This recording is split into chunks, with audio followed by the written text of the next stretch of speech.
ఇక varicose veins నుండి విముక్తి పొందండి. ఎవిస్ వాస్కులర్ సెంటర్ ఇప్పుడు మన KPHP లో గ్రాండ్ ఓపెనింగ్ ఏప్రిల్ 4వ తేదీన. సముద్ర తీర ప్రాంతమైన చీరాల నియోజకవర్గంలో ఎన్నికలు సునామీ సృష్టిస్తున్నాయి.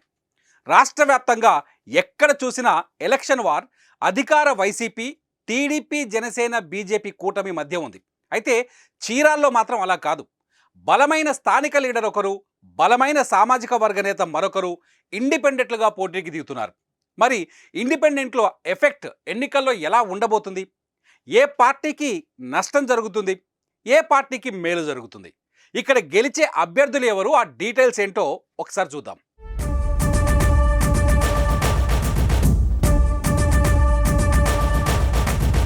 బాపట్ల జిల్లా చీరాల్లో కాపు సామాజిక వర్గానికి చెందిన ఆమంచి కృష్ణమోహన్కు వైసీపీ నుంచి టికెట్ రాకపోవడంతో ఆ పార్టీకి రాజీనామా చేసి ఇండిపెండెంట్గా బరిలోకి దిగుతున్నారని ప్రచారం జరుగుతోంది. మాజీ సీఎం కొణిజేటి రోసయ్య శిష్యుడిగా ఆమంచి రాజకీయ అరంగేట్రం చేశారు. 2009 అసెంబ్లీ ఎన్నికల్లో చీరాల నుంచి కాంగ్రెస్ పార్టీ అభ్యర్థిగా గెలిచారు. ఏపీ విభజన తర్వాత జరిగిన 2014 ఎన్నికల్లో ఇండిపెండెంట్గా తన సొంత పార్టీ నవోదయం నుంచి పోటీ చేసి మరోసారి ఎమ్మెల్యేగా విన్ అయ్యారు. ఆ తర్వాత నాటి అధికార టీడీపీలో చేరారు. 2019 అసెంబ్లీ ఎన్నికలకు కొద్ది నెలల ముందు ఆయన వైసీపీలో చేరారు. ఆ సందర్భంగా టీడీపీలో కాపులకు ప్రాధాన్యం లేదని, కాపులను అనగదొక్కుతున్నారని వైరల్ కామెంట్స్ చేశారు. తూర్పుగోదావరి జిల్లాకు చెందిన తోట త్రిమూర్తులతో కలిసి రాష్ట్ర వ్యాప్తంగా కాపు సామాజిక వర్గాన్ని సమీకృతం చేసే ప్రయత్నాలు కూడా చేశారు. అయితే విచిత్రంగా 2019 అసెంబ్లీ ఎన్నికల్లో వైసీపీ గాలి ప్రభంజనంలా వీచిన చీరాల నుంచి ఆ పార్టీ అభ్యర్థిగా ఆమంచి కృష్ణమోహన్ గెలవలేకపోయారు, ఓడిపోయారు. నాటి నుంచి చీరాల వైసీపీ అసెంబ్లీ నియోజకవర్గ ఇన్ఛార్జిగా వ్యవహరించారు.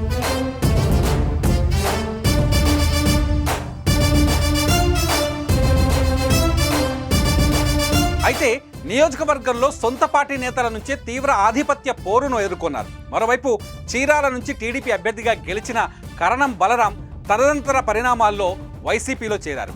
కరణం బలరాం కమ్మ సామాజిక వర్గానికి చెందిన నేత. ఇక టీడీపీలోనే ఎమ్మెల్సీగా కొనసాగిన పోతుల సునీత కూడా గత ఎన్నికలకు ముందు వైసీపీలో చేరారు. సునీత చేనేత సామాజిక వర్గానికి చెందినవారు. చీరాల్లో అత్యధిక సంఖ్యలో చేనేతలున్నారు. దీంతో అటు ఆమంచి కృష్ణమోహన్, ఇటు కరణం బలరాం, ఇంకోవైపు పోతుల సునీత ముగ్గురు చీరాల నియోజకవర్గంలో ఆధిపత్యం కోసం పోటీ పట్టడంతో ఆమంచిని వైసీపీ అధినేత జగన్ పర్చూరు ఇన్ఛార్జిగా పంపారు.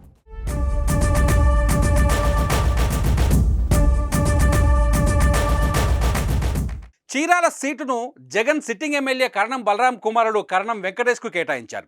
సీటు కోసం పోటీ పడ్డ పోతుల సునీతకు చేనేత విభాగం అధ్యక్ష పదవితో పాటు ఎమ్మెల్సీ పదవి ఇచ్చి ఆమెకు సర్ది చెప్పారు. పర్చూరుకు వెళ్లడం ఆమంచికి ఇష్టం లేకపోయినా వెళ్ళి అక్కడ యాక్టివ్ రోల్ పోషించారు. అక్కడ ఓటర్ల తొలగింపు వంటి వాదనలు బాగా వివాదాస్పదమయ్యాయి. ఇటీవల పర్చూరు నియోజకవర్గ ఇన్ఛార్జి నుంచి ఆమంచిని తీసేసి ఎడం బాలాజీకి ఇచ్చారు. తర్వాత పర్చూరు వైసీపీ అభ్యర్థిగా ఎడం బాలాజీ పేరే జగన్ ఖరారు చేశారు. చీరాలకు కరణం వెంకటేష్ను అభ్యర్థిగా ప్రకటించారు. దీంతో ఆమంచి ఎటూ కాకుండా పోయారు. ప్రజెంట్ ఆమంచి ఎన్నికల్లో పోటీ చేయడానికి రెడీ అవుతున్నట్టు తెలుస్తోంది. తన అనుచరులు, కార్యకర్తలు, అభిమానులతో రహస్య సమావేశాలు నిర్వహిస్తున్న కృష్ణమోహన్ వచ్చే ఎన్నికల్లో ఇండిపెండెంట్గా చీరాల నుంచి పోటీ చేయొచ్చని టాక్ నడుస్తోంది. అందులోనూ 2014లో ఇండిపెండెంట్గా పోటీ చేసి గెలిచిన రికార్డు కూడా ఉండడంతో మరోసారి ఆమంచి కృష్ణమోహన్ తన అదృష్టాన్ని పరీక్షించుకుంటారని చెబుతున్నారు. అంతేకాదు ఆయన కాంగ్రెస్ నుంచి ఎన్నికల బరిలో దిగబోతున్నారనే ప్రచారము జరుగుతోంది. మరి ఆఖరికి ఏం జరుగుతుందో చూడాలి.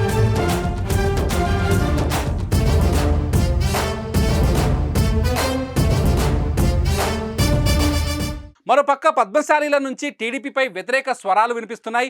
చేనేత నియోజకవర్గమైన మంగళగిరి నుంచి నారా లోకేష్ పోటీ చేస్తూ రాష్ట్రంలో ఎక్కడా పద్మశాలీయులకు టీడీపీ ఒకటికి మించి టికెట్ ఇవ్వలేదు. చీరాల టికెట్ కూడా పద్మశాలీయులకు ఇస్తారని చేనేత వర్గం వారు భావించారు. అయితే చేనేత వర్గాలు అత్యధికంగా ఉన్న రాజమండ్రి, చీరాల, పెడన, ఎమ్మిగనూరు వంటి చోట్ల చేనేత వర్గాలకు టీడీపీ టికెట్ ఇవ్వలేదు. అధికార వైసీపీ మంగళగిరి, ఎమ్మిగనూరు రెండు చోట్ల పద్మశాలీలకు టికెట్లు కేటాయించింది. కదిరి టికెట్ ఒక్కటి మాత్రమే వీవర్స్కు టీడీపీ కేటాయించింది. రాష్ట్రంలో 50 లక్షల జనాభాలోపు ఉన్న కులాలకు 20 నుంచి 30 సీట్లు కేటాయించగా 65 లక్షల జనాభా ఉన్న చేనేతకు రెండు పార్టీలు కలిపి 3 మాత్రమే కేటాయించడంతో వీవర్స్ నాయకులు మండిపడుతున్నారు.